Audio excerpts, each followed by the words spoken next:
देश के अलग अलग राज्यों के साथ वेस्ट बंगाल में जिस तरीके से पत्थरबाजी देखी गई है, वेस्ट बंगाल के हावड़ा में जिस तरीके से चीज़ें देखी जा रही हैं, ममता बनर्जी इस पूरी घटनाक्रम को लेकर आखिरकार चुप क्यों है। धारा 144 भी लगा दी है। भारतीय जनता पार्टी के जो प्रदेश अध्यक्ष हैं सुकांत मजूमदार, उन्हें भी हाउस अरेस्ट कर दिया है। क्या छुपाना चाहती हैं ममता बनर्जी? देखिए, ममता बनर्जी अपनी इल गवर्नेंस को जो है इन दंगों की आग में जो है जला देना चाहती हैं।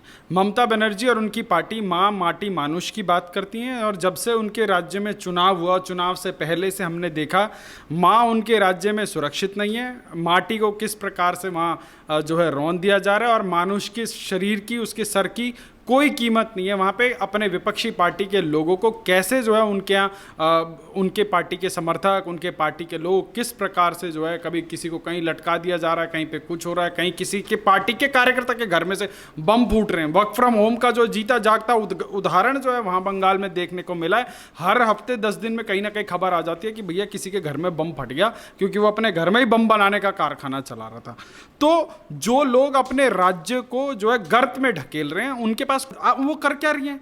राज्यपाल जो तमाम यूनिवर्सिटीज़ का जो है वहाँ पे चांसलर होता था, अपने जो है संवैधानिक शक्तियों का दुरुपयोग करके राज्यपाल को हटा करके वो जो है खुद जो है मसीहा बनी बैठी हैं।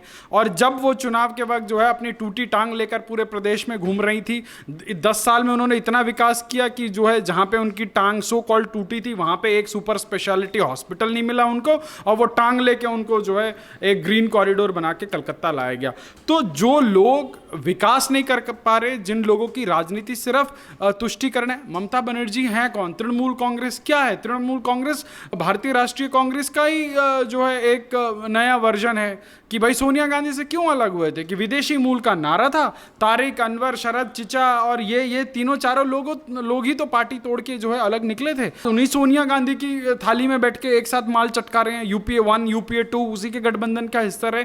तो ये लोग देश की जनता को कैसे बेवकूफ बनाते हैं कि तुष्टिकरण की राजनीति खुद करते हैं, एक संप्रदाय विशेष के लोगों को कंधे पर बिठा के घुमाते हैं, फिर उसके बाद जो कहते हैं, उस वक्त देश का प्रधानमंत्री कहता है कि जिस देश के संसाधनों पर तो फलां का हक है, जैसे पता नहीं कोई अपने खैरात में लेके आया हो या किसी के घर में जो है दहेज में आई हो। तो आज देश की जनता को धीरे धीरे ये समझ आ रहा है कि बंगाल के अंदर हो क्या रहा है। देश की सरकार, देश का प्रधानमंत्री किसान सम्मान निधि की घोषणा करता है, बंगाल के किसानों को नहीं पहुंचती, परंतु दिल्ली में बैठा हुआ एक डकैत वो बंगाल में पहुंच जाता है। अरे भाई, किसान सम्मान निधि योजना में कितना पैसा गया? अगर उसका फाइनेंशियल कंपैरिजन किया जाए तो 2009 में कांग्रेस की सो कॉल्ड सरकार ने 60,000 करोड़ रुपए का किसानों का सो कॉल्ड कर्जा माफ किया था, परंतु आज की तारीख तक लगभग 1.25 लाख करोड़ रुपए किसान सम्मान निधि में बांट चुके हैं। तो ऐसी तमाम चीजें हैं कि जो ममता बनर्जी के इल गवर्नेंस के ऊपर केंद्र सरकार की तमाम गवर्नेंस की चीजें भारी पड़ती हैं। सर, अगर हम तरफ की बात करें, कि अगर हम देश की बात करें, देश के कई राज्यों में इस तरीके की हिंसा देखने के लिए मिली कि शुक्रवार की नमाज के बाद पत्थरबाजी की गई। उत्तर प्रदेश में अगर इस तरीके की घटना हुई, हिंसा हुई, तो योगी सरकार लगातार एक्शन ले रही है। दिल्ली में भी पुलिस की तरफ से कह दिया गया है कि जिन लोगों ने इजाजत नहीं ली और प्रोटेस्ट किया, उनके ऊपर कार्रवाई की जाएगी। वेस्ट बंगाल में सेम चीजें हो रही हैं, सवेरे उठते ही पत्थरबाजी की जा रही है पुलिस प्रशासन के ऊपर। तो ममता बनर्जी एक्शन लेने की बजाय भारतीय जनता पार्टी के जो नेता हैं उन्हें हाउस अरेस्ट क्यों कर रही है? देखिए, एक बहुत बड़े अरबपति हैं जिनका नाम है जॉर्ज सोरोस। अब मुझे नहीं पता कि उनके भारत में कितने करोड़ों अरबों के व्यापार चलते हैं, परंतु उन्होंने कुछ वर्ष पहले एक प्लेज लिया है, उन्होंने एक प्रतिज्ञा करी है कि भारत में जो ये उफनता हुआ राष्ट्रवाद है, इसको जो है दबाने के लिए वो कई $मिलियन जो है प्लेज करेंगे। अब मुझे ये नहीं समझ आता कि ममता बनर्जी से उनकी कोई रिश्तेदारी है, राहुल गांधी के मामा लगते हैं या फूफा लगते हैं, या भारत में उनके कोई उद्योग धंधे जो है नरेंद्र मोदी के आने से चौपट हो रहे हैं, कि जिनको भारत के उठते हुए राष्ट्रवाद से समस्या है। अब आप सोचिए, उसके थोड़े दिनों बाद आपने ग्रेटा थनबर्ग का वो टूल किट सुना। तो आज कहीं ना कहीं भारत की ताकत को कमजोर करने के लिए, भारत के जो है उठते हुए जो पराक्रमी स्वरूप है भारत का पूरे विश्व पटल पर, उसको कहीं ना कहीं धूमिल करने के लिए पिछले इन 7-8 वर्षों से जो है देश के अंदर बहुत सारी चीज चल रही हैं, और वो सारी की सारी प्रायोजित चीजें चल रही हैं। आज कैसे नूपुर शर्मा का बयान किस दिन आया और किस दिन से ये जो है चीज़ें जो है प्रायोजित होने लगी, और आज जब इसके ऊपर जो है चर्चा खुल के होने लगी। आप सोचिए, कोई भी चैनल या कोई भी so called civil society scholar या मुस्लिम कोई भी व्यक्ति हो जो टीवी पे आके लंबे लंबे भाषण दे रहा है, वो नुपुर शर्मा के बयान से पहले जो तमाम वहां पैनल पे बैठे हुए लोग बदतमीजी कर रहे थे, जो शिवलिंग के ऊपर अपमानजनक शब्दावली का प्रयोग कर रहे थे, जो है ज्ञान वापी के ऊपर, आज एक ओपन डिबेट होने की आवश्यकता है। अभी जो है लोग कहते हैं कि ये फवारा है, कोई कह रहा है, कोई कुछ कह रहा है, कोई कुछ कह रहा है। आप एक बात बताइए, अगर हम एक सभ्य समाज के अंदर रहते हैं तो सभ्य समाज के अंदर सबकी भावनाओं का आदर होना चाहिए। हिंदुओं की भावनाओं का भी आदर होना चाहिए, मुस्लिम की भावनाओं का भी आदर होना चाहिए। ऐसा नहीं कि आपको अल्पसंख्यक का जो है आपके माथे पर एक पट्टा बांध दिया और आपको इस देश के जो है सो कॉल्ड सेक्युलर नेता कंधे पर बिठाकर आपको जो है यहाँ घुमाएंगे। ये अगर आपको कानून सम्मत चीजें चाहिए तो मुझे लगता है कि समाज के सभी वर्गों का वो अधिकार है और सबको जो है उस कानून की जद में आना पड़ेगा। वेस्ट बंगाल को लेकर नेता प्रतिपक्ष है शुभेंदु अधिकारी, उन्होंने कहा है कि यहाँ पर फोर्स की तैनाती की जाए वेस्ट बंगाल में जिस तरीके के हालात हैं, और वहीं दूसरी तरफ मांग उठ रही है कि राष्ट्रपति शासन लगाया जाए वेस्ट बंगाल में। हालात को देख बंगाल के हालत तो बद से बदतर थे ही, और अब तो ये जो है बिल्ली के भाग्य में छीका जैसे उनको बैठे बिठाए मुद्दा मिल गया है कि प्रदेश को जलाने के लिए, और इसका ठीकरा सीधा सीधा केंद्र को फोड़ने की जो है उनकी चाल है। आप बताइए, वेस्ट बंगाल में ये जो हिंसा का कल्चर है, क्या ये अभी ये हफ्ते 10 दिन पहले आया है क्या? भाजपा के कार्यकर्ताओं को मौत के घाट उतार देना, भाजपा के अभी चुनाव के रिजल्ट के बाद भाजपा के कार्यकर्ताओं के साथ बंगाल में क्या हुआ?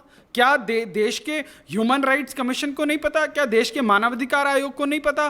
क्या देश के महिला आयोग को नहीं पता? सारे आयोगों को पता है। जिस बंगाल के अंदर देश की सबसे बड़ी पार्टी का अध्यक्ष सुरक्षित नहीं था, जिस बंगाल के अंदर गृह मंत्री से लेकर सारे भाजपा के नेताओं के ऊपर हमले हुए, चुन चुनकर भाजपा के जो है सैकड़ों कार्यकर्ताओं को मौत के घाट उतार दिया गया, और उसके बाद भी वहां की महिला मुख्यमंत्री देखिए किस प्रकार की दबंगई से जो है बात करती हैं। देश के प्रधानमंत्री का किसी भी मौके पर अपमान करने का वो मौका नहीं छोड़ती हैं। वो संवैधानिक व्यवस्था को तार तार करती हैं। क्यों? क्योंकि आज उनके पास जो है एक वर्ग विशेष का जो है समर्थन हासिल है।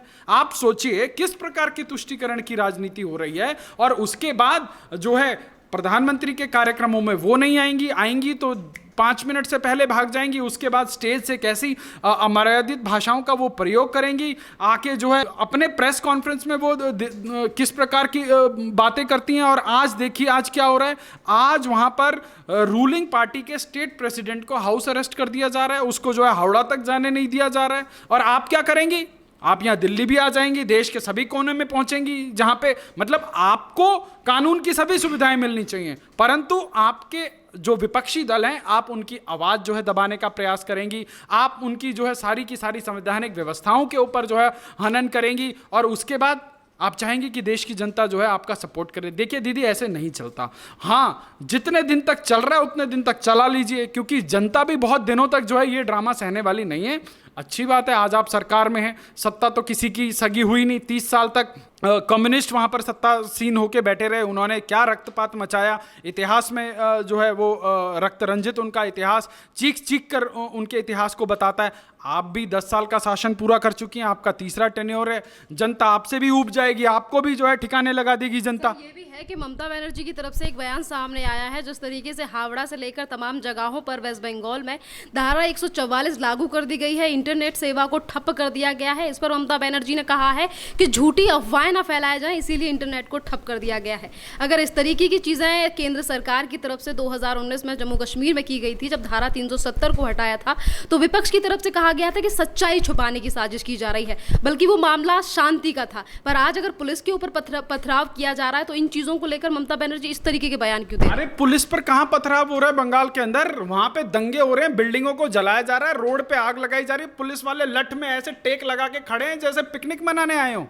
उनको पता है कि हमारी पार्टी के लोग हैं, दीदी के लोग हैं, हमें कुछ नहीं करेंगे, हम तो सुरक्षित हैं। आप सोचिए, रांची का वीडियो देखिए आप, वहां पुलिस वाला चिल्ला रहा है, झारखंड में चिल्ला रहा है कि साहब हमारे ऊपर पत्थरबाजी हो रहा है, गोली चल रहा है, फोर्स भिजवाइए। वहां बंगाल में पुलिस वाला टोपी पहन के ऐसा लठ लगा के खड़ा है पीछे, जैसे कि कोई शाहरुख खान की फिल्म की शूटिंग देखने आया। उनको डर ही नहीं है। आज पूरे बंगाल के अंदर भारतीय जनता पार्टी के कार्यालयों को चुन चुन कर जो है उनमें पत्थरबाजी हो रही है, आगजनी हो रही है, तोड़फोड़ हो रही है। क्या ममता बनर्जी सिर्फ टीएमसी वालों की मुख्यमंत्री है? क्या ममता बनर्जी उस प्रदेश के अन्य नागरिकों की सुरक्षा की जिम्मेदारी नहीं लेती? ममता बनर्जी कह दे, पब्लिक डोमेन में आके पब्लिक के सामने कह दे ममता बनर्जी कि भाजपा वालों तुम मरते हो मरो, सीपीआई वालों सीपीएम वालों तुम मरते हो मरो, कांग्रेस वालों तुम मरते हो मरो, मेरी जिम्मेवारी सिर्फ टीएमसी के लोगों और उनके परिवार तक सीमित है। तो केंद्र की सरकार उनके लिए कोई नई व्यवस्था देखे, क्योंकि केंद्र की सरकार जो है देश को एक फेडरल सिस्टम के थ्रू चला रही है, संवैधानिक व्यवस्था के अनुरूप चला रही है, परंतु पैसा केंद्र का, योजना के ऊपर बहन जी का नाम, रंग लगे ना फिटकरी, रंग चोखे का चोखा, अपनी जेब से लगाना नहीं, केंद्र की सारी योजनाओं के ऊपर जो है नाम बदल कर जो है अपना नाम लगा देना है। राष्ट्रपति शासन की बात हो रही है तो आपको क्या लगता है कितना जरूरी है राष्ट्रपति शासन वेस्ट बंगाल के लिए? देखिए, राष्ट्रपति शासन तो तब से जरूरी था जब बंगाल के अंदर चुनाव के इमीडिएट बाद जो है हिंसा हुई, वहां पर जो है महिलाओं के साथ, बच्चों के साथ, वहां भाजपा कार्यकर्ताओं के साथ जो अत्याचार हुए, अगर शायद इतिहास में अगर कोई उसकी सही से उसका इंटरप्रिटेशन करे तो लोगों की रूहें कांप जाएं। लाखों की संख्या में लोग उठकर दूसरे राज्यों में चले गए, वहां पर जो है तमाम केंद्र की एजेंसियों को जांच करने से रोक दिया गया, वहां पर उनको जो है सही से जांच नहीं करने दिया, वहां की सरकार की तमाम एजेंसियां उनके लिए जो है बाधा बन के खड़ी रही। अगर वो जो है उस बाधा को पार कर लेते तो ये जो दंगाई और ये पत्थरबाज लोग थे ये काम नहीं करने देते थे। तो जो लोकतंत्र का चीरहरण जो बंगाल में हुआ है, मुझको लगता है कि पिछले 10-15 साल में देश में कहीं नहीं हुआ जो बंगाल में हुआ। बहुत बहुत धन्यवाद सर।